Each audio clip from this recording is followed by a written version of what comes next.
pessoal, boa noite. Sou o Vinícius, representante da Sulders. Estou aqui com o convidado especial de hoje, Douglas Altwing, especialista em cloud. Ele vai falar um pouco aí sobre as principais dificuldades, medos, segurança, migração dentro do ambiente cloud. Douglas, boa noite, tudo bom? Tudo bem. Cara, o que a gente pode falar sobre cloud que seria importante para quem está nos ouvindo? A gente sabe aí que quando a gente está falando de cloud, a gente tem diversos medos, diversas dificuldades que podem acontecer nessa mudança, né? Que basicamente seria uma mudança aí de mindset. O que você pode nos dizer aí sobre os principais medos de se migrar para a cloud? Olha, os medos no começo de qualquer transformação, de qualquer migração, eles são normais. A gente tem que ter em mente que o necessário para a empresa, para você superar esses medos, é você passar a conhecer a plataforma de cloud que você quer utilizar. Quanto mais conhecimento o seu time tiver, mais fácil vai ser esse processo de adoção e de migração. Legal.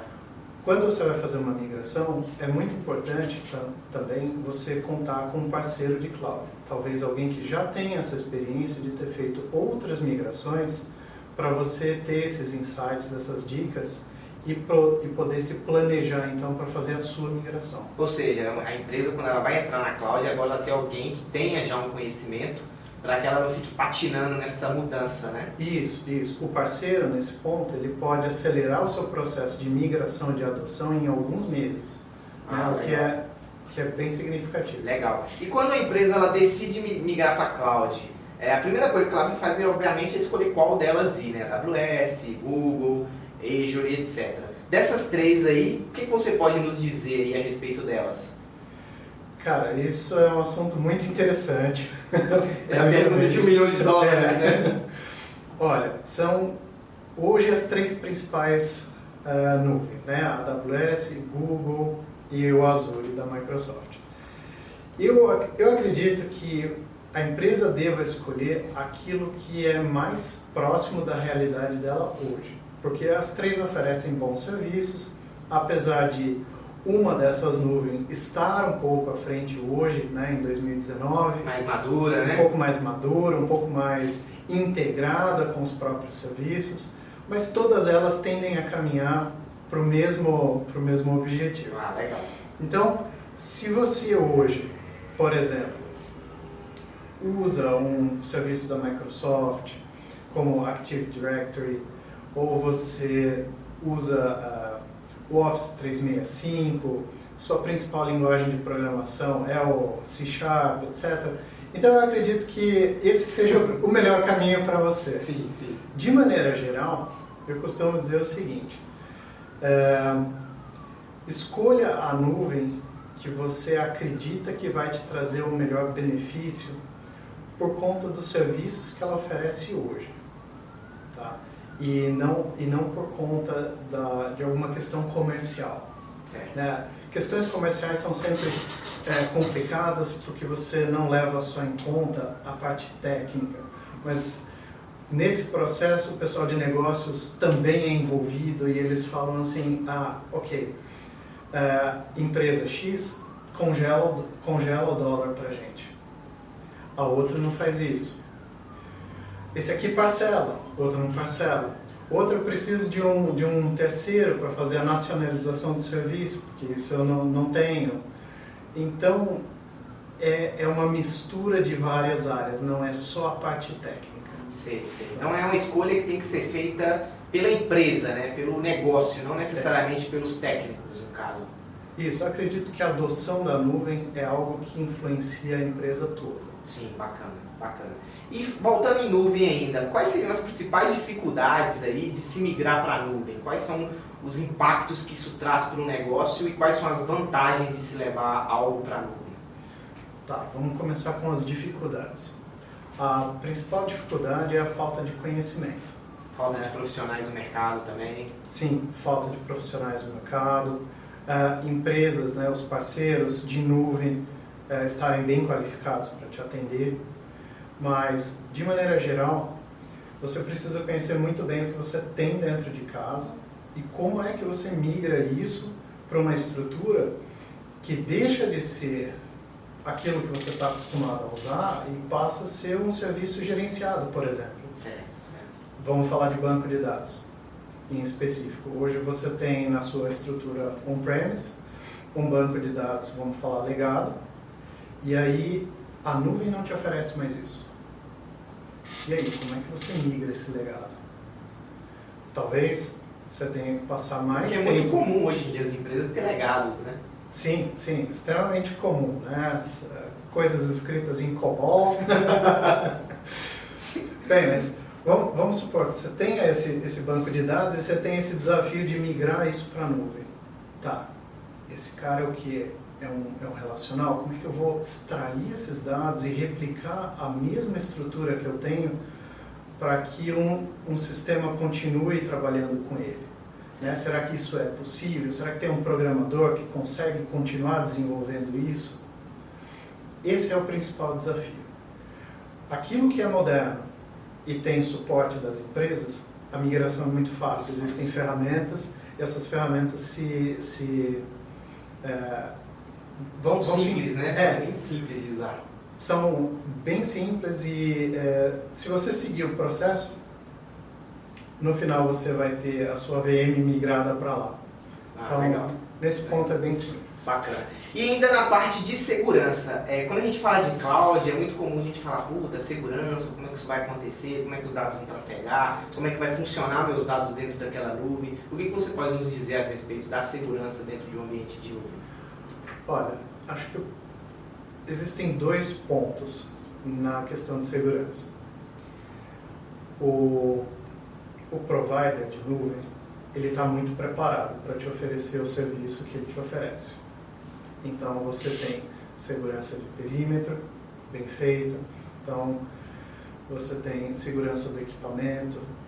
No caso da Google, nem mesmo os protocolos de TCP e IP são falados dentro do data center. Mesmo que você chegue com o seu computador lá, você não vai conseguir se conectar. Ou seja, o protocolo é proprietário deles, né? Isso, os sistemas são proprietários. Fora. Exato.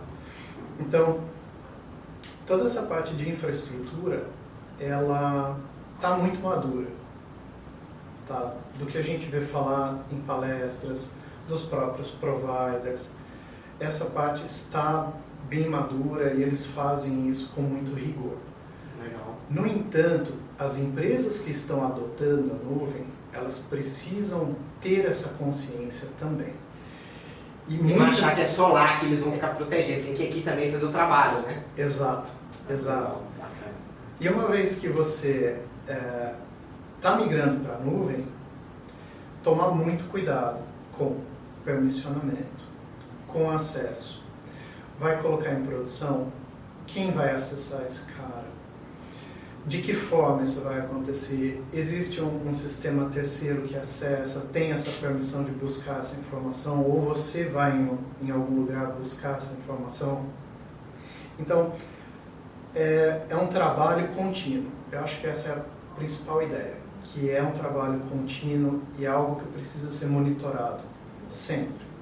Legal. Então, eu acredito que muitos dos sistemas, por eles estarem na nuvem e utilizarem os recursos de firewall, WAF e etc., eles estão bem protegidos. Certo. Né?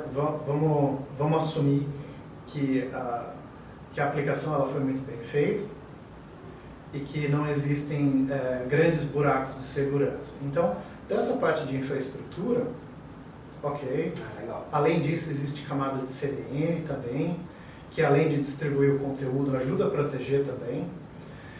Então, ok. O problema é quando a cultura da empresa não valoriza essa parte de segurança e as pessoas acabam fazendo as coisas de qualquer jeito, dando acesso para quem não deveria ter acesso, colocando até mesmo coisas que não deveriam estar lá, né? Informações que não deveriam estar lá naquele lugar, daquele jeito, né? Bacana. E esse é um ponto importante. Por quê? Empresas muito grandes estão cometendo esse erro. E esses vazamentos são catastróficos. Né? A magnitude de um vazamento de dados é muito grande. Ainda mais hoje, que dados é dinheiro, né? Dados agrega valor, né? Verdade. E ainda nesse mesmo ritmo, quando a gente fala de cloud, a gente fala de dinheiro, né? De billing. Como é que funciona o billing? Como é que funcionam os pagamentos dentro de uma cloud? Vou pagar em real, vou pagar em dólar? Como é que funciona as cobranças, esses custos em cima do que eu estou usando? Então, alguns provedores de nuvem já estão começando a nacionalizar o serviço. Tá? Então, você não precisa mais de um terceiro para fazer o recolhimento dos impostos ali, por você só ter a opção de colocar o seu cartão de crédito. De maneira geral, os recursos eles são pagos pelo consumo. Então, pode ser um consumo por chamada, um consumo pelo tamanho do arquivo que você trafega, ou pela hora do consumo utilizado, legal, do legal. recurso utilizado. Isso é muito vantajoso, né? Porque quando a gente está falando de nuvem, a gente está falando aí que qualquer pessoa pode usar. Então, se você é uma startup, que você ainda não tem o seu modelo de negócio, que você ainda não tem o seu ambiente estruturado, você já pode utilizar a nuvem com um ambiente pequeno e com o crescimento você cresce de forma orgânica, né? Então, havendo necessidade de aumentar ou diminuir, você consegue na nuvem fazer isso e pagar pelo que você usou, tô correto? Exato. Legal. E sem contar que a nuvem também oferece diversos tipos de serviços, né? Que seriam aí o IaaS, o PaaS e o SaaS. Esses serviços dentro da nuvem, o que você pode dizer sobre eles? Você acha que é válido usar um SaaS em relação ao IaaS ou um PaaS, por exemplo? Então, cada um deles traz vantagens e desvantagens. Eu costumo dizer o seguinte: eu vou sempre para o serviço que tem o maior nível de gestão. Até que eu esbarre em alguma coisa e precise descer esse nível, porque quanto mais eu desço, mais controle eu tenho, mas mais responsabilidade eu também tenho de manter aquilo, até o nível que eu preciso chegar e manter máquina, manter infraestrutura. Então eu sempre tento subir e depois vou descendo conforme a necessidade. Legal. Então você tem lá o IaaS, você tem o PaaS e o SaaS em cima. Quanto maior a camada, é menor o risco para quem está usando, né? Compensação custa um pouco maior, né? Porque você tem todas essas camadas aí abstraídas pela nuvem. Em compensação, se você precisa de um controle maior, aí você precisa realmente descer esse nível para você ter essa capacidade, né, de manipular mais a fundo os dados. Legal. E para a gente finalizar, Douglas, o que você pode dizer para uma empresa, digamos que tem uma empresa aí querendo entrar para a nuvem, o que você pode dizer para essa empresa antes dela começar a esse trabalho de migração para a nuvem? Existe aí alguma receita, alguma estratégia, algo que ela precisa se preparar antes de levar para a nuvem? Sim, com certeza. Eu acho que o planejamento ele é fundamental nesse momento. Não se preocupe com o tipo de tecnologia que você vai usar nesse momento. Se você vai usar banco relacional, se você vai usar Docker, container, se você vai usar outro tipo de container, se você vai usar uma máquina virtualizada, não se preocupe com isso nesse momento. Conheça o que você tem dentro de casa e qual é a possibilidade que você tem de pegar isso que você tem e levar para outro lugar, antes mesmo de decidir para qual provedor ou tecnologia. Legal. Então, primeiro tem que entender o que você tem em casa e como você levaria isso para a nuvem. Se você ainda vai trabalhar com IaaS, se você vai trabalhar no SaaS e coisas desse tipo. Exato. Puta, legal. Pessoal, esse foi o bate-papo com o Douglas. Espero que vocês tenham gostado. Até a próxima. Suders.com.br